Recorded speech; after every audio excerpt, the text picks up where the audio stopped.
Pilkada yang berlangsung hari ini menghadirkan banyak kejutan. Di Jawa Tengah, dalam survei-survei seminggu sebelum pencoblosan, suara Lutfi Yasin dan Andika Hendi hampir-hampir mirip. Ternyata hasilnya hari ini, Lutfi unggul jauh, terpaut 20% dari lawannya yang didukung oleh PDI Perjuangan. Di Banten juga ada kejutan.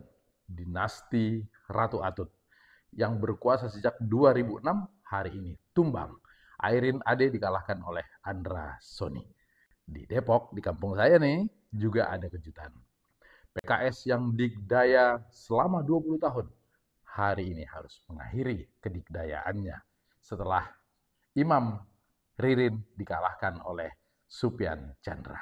Umumnya, mereka yang berhasil seperti di Banten, kemudian juga di Depok, didukung oleh Partai Gemoy, Kim Plus. Partai Gemoy juga menunjukkan kejayaannya di Sumatera Utara, di Jawa Barat, dan juga di Jawa Timur. Tapi ternyata Jakarta tak seindah kota-kota yang lain. Ridwan Kamil Suswono, Rido nomor 1, yang didukung oleh Partai Gemoy, harus mengakui keunggulan Pramono Dul yang didukung oleh PDI Perjuangan dan Hanura. Pram meraih suara 49,9%. Tapi semua ini memang masih quick count. Quick count bukan hasil resmi, tapi ini menunjukkan bayangan bagaimana hasil real count nantinya. Pram 49, sementara Rido hanya 40% saja. Dan kejutannya juga, calon independen Dharma Pongrekun dan Kun Wardana meraih 10%, padahal di survei-survei suara mereka tidak pernah lebih dari 5%. Jakarta berbeda.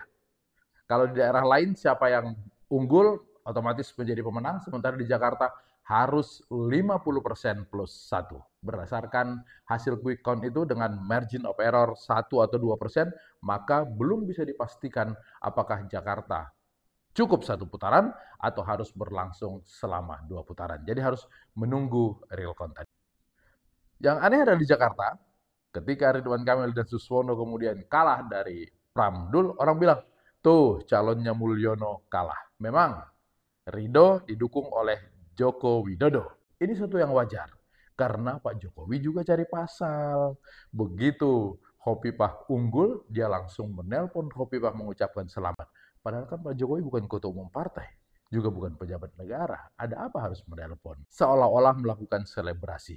Wajar kan kemudian ketika calonnya kalah, orang langsung ngata-ngatain juga. Bagaimana dengan Prabowo? Apakah Prabowo kalah di Jakarta? Belum tentu juga, karena ketika penyusunan menteri-menteri yang lalu, tiba-tiba Pramono Anung datang ke Kertanegara.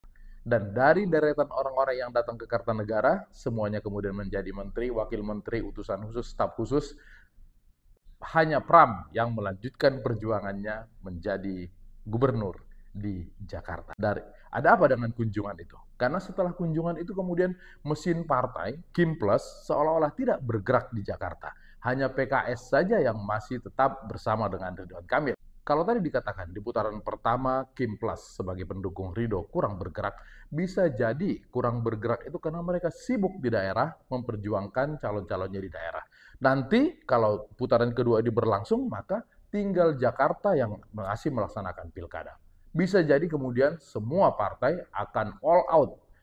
Tapi dalam pilkada, untuk melakukan pemenangan ada syarat 2M, bukan 2 miliar, tapi man and machine. Mesin partai tadi kalau bergerak all out bisa jadi kemudian akan menopang kekuatan daripada si calon. Tapi man, personal daripada calon itu. Kang Emil harus ingat, Jakarta bukan Bandung, Kang. Di Jakarta nggak cukup joget-joget, nggak cukup tenar di sosial media. Nggak bisa bercanda-canda mencandai janda. Jadi harus dengan penuh kehati-hatian supaya nanti di putaran kedua berlangsung dengan seru lagi. Kalau bagi saya sih nggak ada masalah siapapun yang menang di Jakarta. Karena semuanya pesertanya adalah insinyur. Insinyur Ridwan Kamil berpasangan dengan Insinyur Suswono. Kemudian Insinyur Pramono Anung berpasangan dengan Insinyur Rano Karno Dul. Walaupun dalam sinetron, si Dul anak sekolahan. Jadi siapapun yang menang nanti insinyur yang megang Jakarta.